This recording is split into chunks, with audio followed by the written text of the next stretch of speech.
Pessoal, bem-vindos ao canal. O protesto na frente do CT do Grêmio, depois dos dias de folga, descambou para o vandalismo. Tem uma lista de prejuízos, tem um relato de um clima de absoluta tensão, porque inclusive teve uma tentativa de invasão ao CT do Grêmio. Te inscreve no canal, ativa as notificações, dá like e comenta aqui embaixo sobre as cenas e os relatos dessa quarta-feira de terror no CT do Grêmio. O Grêmio voltou depois de uma folga esticada. E o Grêmio diz nos bastidores que deu esses dias de folga para os jogadores depois da derrota contra o Corinthians, porque logo depois da derrota para o Corinthians no sábado, o clima era de tensão. O clima era muito pesado no vestiário do Grêmio. E aí o Grêmio deu dias de folga meio que para resetar as coisas. Só que os jogadores foram recebidos com essas cenas. Essas cenas aí. O ônibus foi apedrejado na chegada ao CT Presidente Luiz Carvalho. Volta para cá, deixa eu contar para vocês. Se vocês nunca estiveram próximos ao CT do Grêmio, eu vou dar um rápido relato aqui. Esse CT ele fica às margens da BR-290, a Freeway. Não se sai direto dele, tem uma rua de acesso local, tá? Mas ela não tem muito trânsito. Tem trânsito de caminhão às vezes, mas não tem muito trânsito. E os torcedores do Grêmio já foram lá protestar algumas vezes, em 2016, jogaram pipoca no Luan depois. Tem alguns episódios lá. Mas nesse caso, o Grêmio já sabia, a Brigada Militar também, na terça do protesto.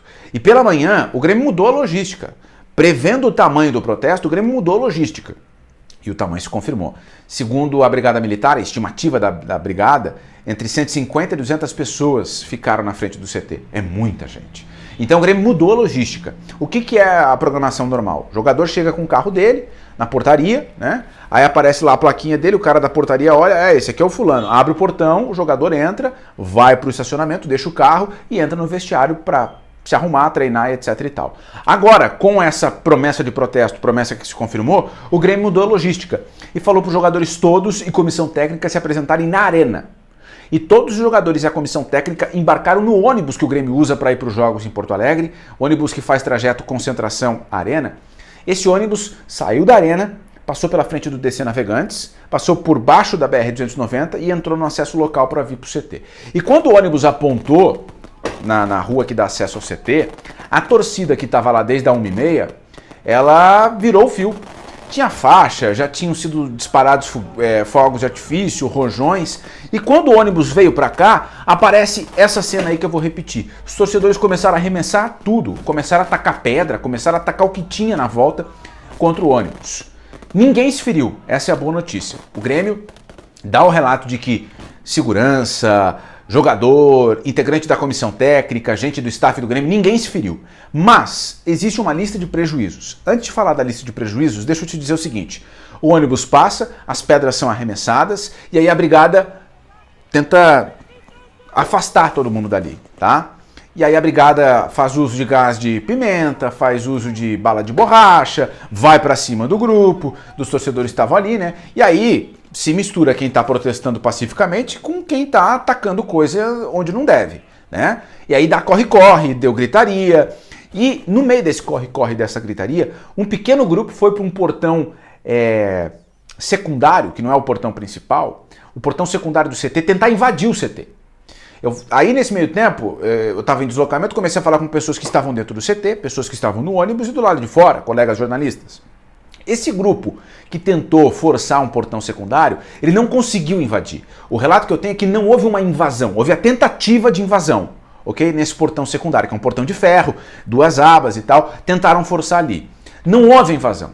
Eu não tenho detalhes se a brigada tocou o gás de pimenta e o cara teve que sair, se esses caras desistiram porque tem grade em cima, eu não sei. Mas não houve invasão, mas houve a tentativa de invasão.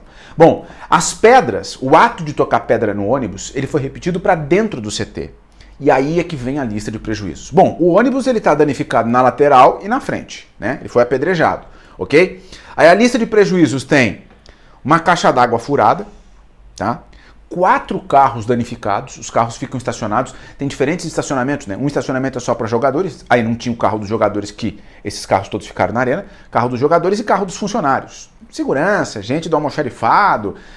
4 carros foram danificados. 2 desses carros são de funcionárias da cozinha do CT. Então o cara que tocou uma pedra querendo fazer sei lá o que, atingiu o carro de funcionária do CT. Um dos carros teve para-brisa completamente destruído, tá? Tem depois carro de um segurança e carro de um integrante da comissão técnica, que o Grêmio não vai divulgar quem é. Aí, além disso, placas de energia solar que o CT usa foram quebradas. Mas principalmente o relato. O relato que eu ouvi. Relato de tensão dentro do ônibus e dentro do CT. As imagens, se vocês repararem de novo nas imagens que estão rodando no vídeo, dá pra ver que tem segurança do Grêmio no teto do prédio do CT. Então o clima era de tensão. E o relato que eu coloco para vocês aqui, que me foi dito, é o seguinte: o dia mais crítico do ano. Foi o dia mais crítico do ano. Atos de vandalismo na porta do CT, um time que está na zona do rebaixamento, que teve uma das lideranças deixando o vestiário, houve um acordo para rescisão, ele rescindiu, saiu, Maicon, e a volta para treinar com essas cenas. Eu quero a opinião de vocês sobre o momento do Grêmio e as cenas na porta do CT. Comenta aqui embaixo, se inscreve no canal, ativa as notificações, dá like e até o próximo vídeo.